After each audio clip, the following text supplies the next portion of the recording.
Hello. So this is the first chapter, the Miracle Couriers from Madhuban book, and I'm here to explain you this chapter. Very first, we can also note down some points according to the paragraph or two paragraphs, 2 points, two paragraphs, 1 point we can write, and so that we can have a summary, and in the last chapter, when the chapter will finish, we can have those points and we can summarize the chapter in few sentences. So we are going to start the first chapter, Miracle Couriers. Miracle Couriers was found in January 2009. This was a company, it was founded in January 2009. So we can also write this, founded in 2009, January.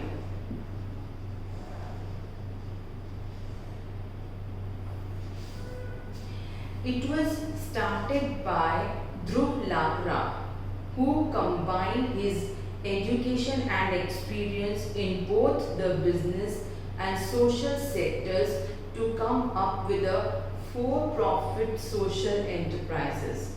Now, this company was founded by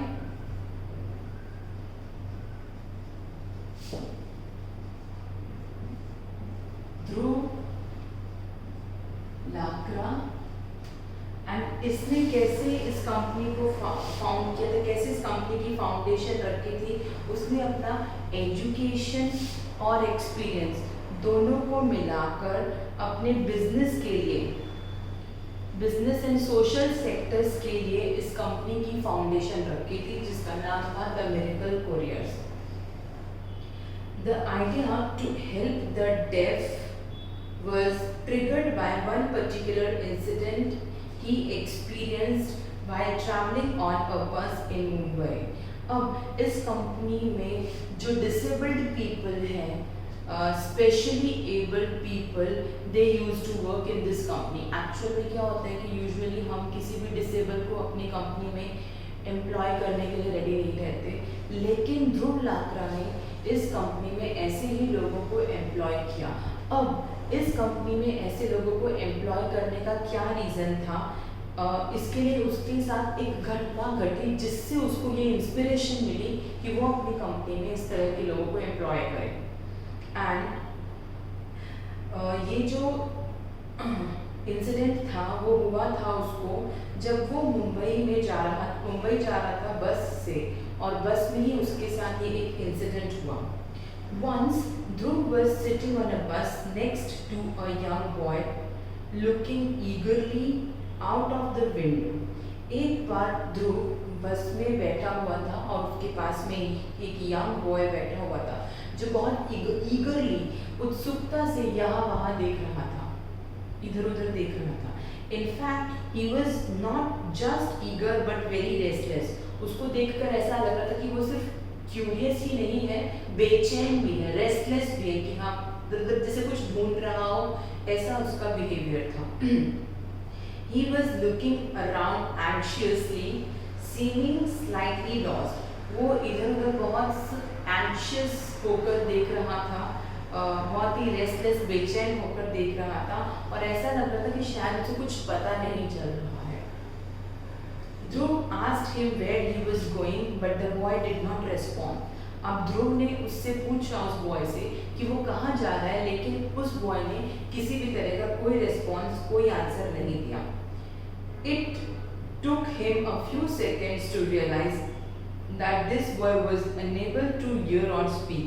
जब उसने कोई answer नहीं दिया और ignore किया, तो ध्रुव को कुछ सेकंड्स लगे, कुछ टाइम के बाद उसे समझ पड़ी कि ये जो बॉय है ये ना तो सुन सकता है और ना बोल सकता है. तभी वो इतना बेचैन होकर यहाँ वहाँ देखने की कोशिश कर रहा है.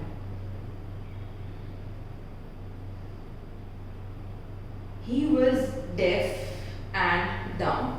ना वो बहरा था और गूंगा भी था. Though the bus conductor regularly announced the stops, this boy still did not know where he was. जो बस कंडक्टर था वो बार बार ये अनाउंस कर रहा था कि बस कहाँ कहाँ पर रुकेगी, लेकिन ये जो लड़का था उसको नहीं समझ में आ रहा था कि वो कहाँ पर है या उसे कहाँ जाना था. Dhruv took out a piece of paper and wrote to him in Hindi, asking him where he was going. ध्रुव ने एक छोटा सा पेपर का पीस लिया और उस पर लिख कर उसको दिया हिंदी में कि वो कहाँ जा रहा था, वो कहाँ जा रहा है.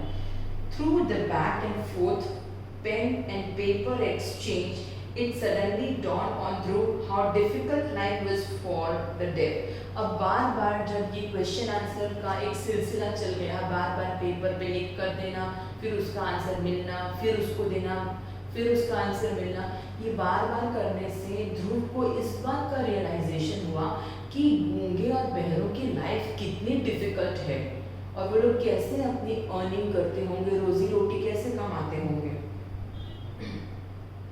Something as straightforward as a bus ride became a struggle. एक सिंपल सी चीज़, मतलब बस के थ्रू बस में कहीं आना या जाना, इतनी सिंपल सी चीज़ भी उन लोगों के लिए कितनी ज़्यादा प्रॉब्लमेटिक है, कितनी मुश्किल वाली है, ये उस दिन ध्रुव को रियलाइज हुआ.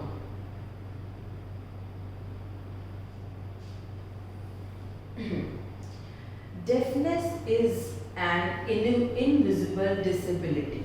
अब अगर कोई इंसान डेफ है तो उसके फेस को देखकर ये नहीं पता चल सकता कि वो डेफ है, कि वो बहरा है.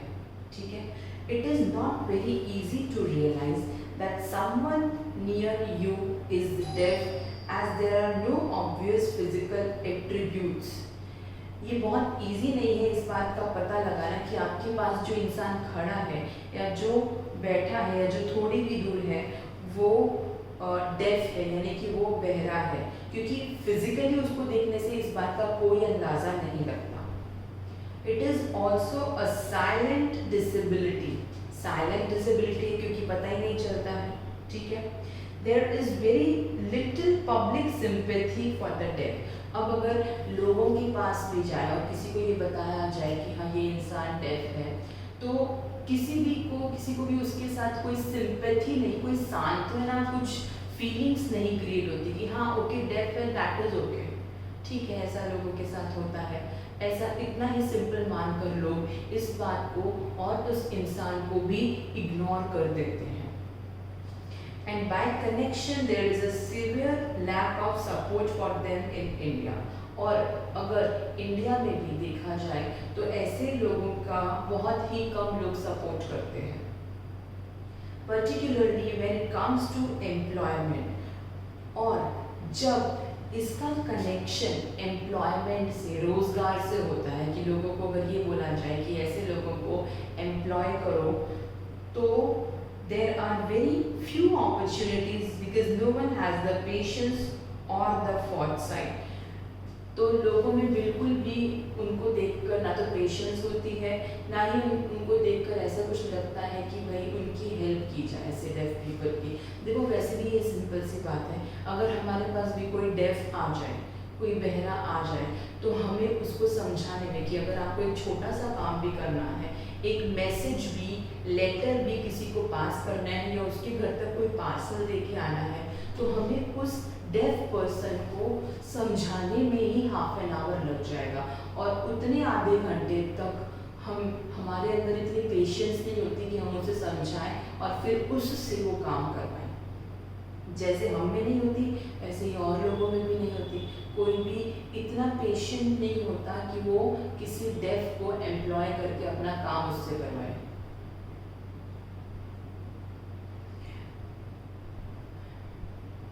No one has the patience or the foresight to learn sign language and understand the culture of the deaf. क्योंकि लोगों में इतनी पेशेंस नहीं है कि वो डेफ पीपल की वो साइन लैंग्वेज जो आती है जिससे हम उनको समझाते हैं वो सीखें और फिर उनको समझाएं. कौन सीखने जाएगा डेफ पीपल की लैंग्वेज? कोई भी नहीं सीखता है. This is what made Dhruv Lakra set up Miracle Couriers. और इसी से इंस्पायर होकर ध्रुव लाकरा ने एक मिरेकल कुरियर्स कंपनी की फाउंडेशन की, an organization that provides employment to the deaf. ऐसी ऑर्गेनाइजेशन जो डेफ पीपल को एम्प्लॉयमेंट यानी कि रोजगार देती है ताकि वो लोग भी सम्मान के साथ अपनी ज़िंदगी जी सकें। Helping them live a life of dignity and self reliance. और यही कंपनी उनको हेल्प करती है उनकी लाइफ सम्मान के साथ और आत्मविश्वास के साथ जीने में। Setting up miracle careers was not easy. अब इस तरह की ऑर्गेनाइजेशन को सेट करना उतना इजी नहीं था। Dhruv initially spent a lot of time exploring the culture of the deaf and learning the Indian sign language. Dhruv ने शुरुआत में बहुत सारा टाइम स्पेंड किया ये सीखने में कि डेफ पीपल की क्या लैंग्वेज है और उनका क्या कल्चर है इंडिया में। इस बात को अच्छी तरह से समझने में उसको काफ़ी टाइम लगा, किसी को भी लग सकता है। He then focused on a career business because it requires sharp visual skills but not verbal communication. फिर उसके दिमाग में ही आया कि मैं करियर बिजनेस शुरू करूं क्योंकि उसमें कुछ ज़्यादा बोलने की ज़रूरत नहीं होती, सिर्फ जगह को देखने की, बिल्डिंग्स को पहचानने की, मतलब विजुअल स्किल्स देखने की जो हमारी योग्यता है उसकी ही ज़रूरत होती है, बोलने की इतनी ज़रूरत नहीं होती। The deaf are extremely good at map reading. जो deaf people होते हैं वो मैप रीड करने में, किसी भी तरह के नक्शे को समझने में ज़्यादा योग्य होते हैं। Remembering roads and buildings because they are so visually inclined.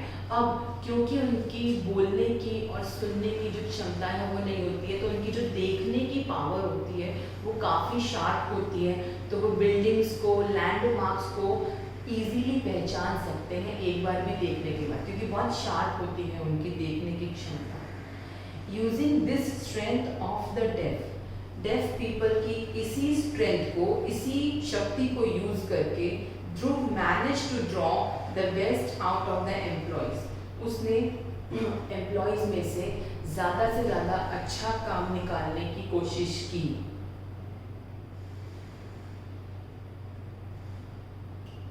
Miracle Couriers has grown to operate in two branches, employing 70 deaf employees and delivering over 65,000 shipments per month. अब ये जब ऑर्गेनाइजेशन सेट हो गई तो यहाँ पर 70 डेफ पीपल को employ किया गया और 65,000 शिपमेंट्स हर मंथ पार्सल किए जाते थे। They have won several awards including the 2009 Helen Keller Award.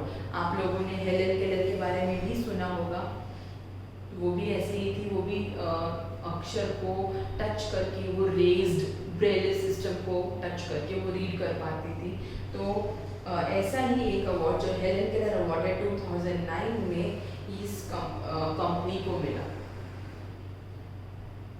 And the 2010 National Award for the Empowerment of People with Disability, और 2010 में नेशनल अवार्ड मिला जो कि empowerment of people with disability, जो disable people है उनके एम्पावरमेंट के लिए, उनको सशक्त करने के लिए दिया गया था। So I think some more points we can write.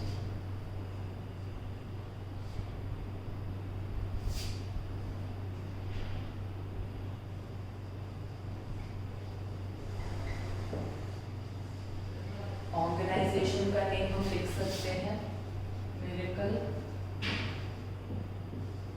Couriers. Got the idea, उसको आइडिया कब आया था? Got the idea while traveling in a bus. Okay.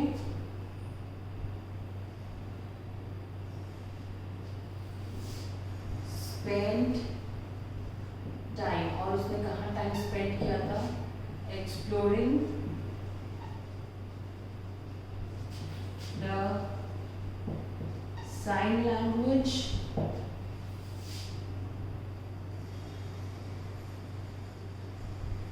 and culture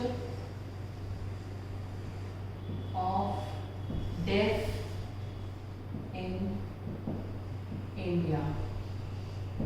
And last points, got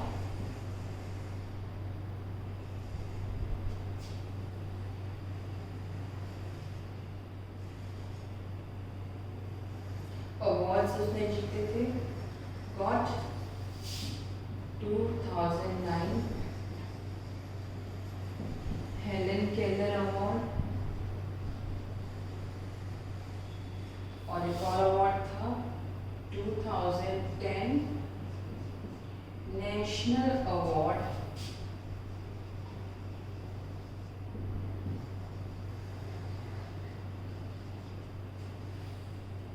for employment of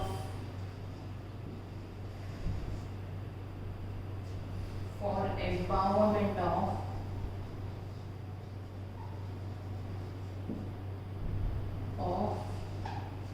people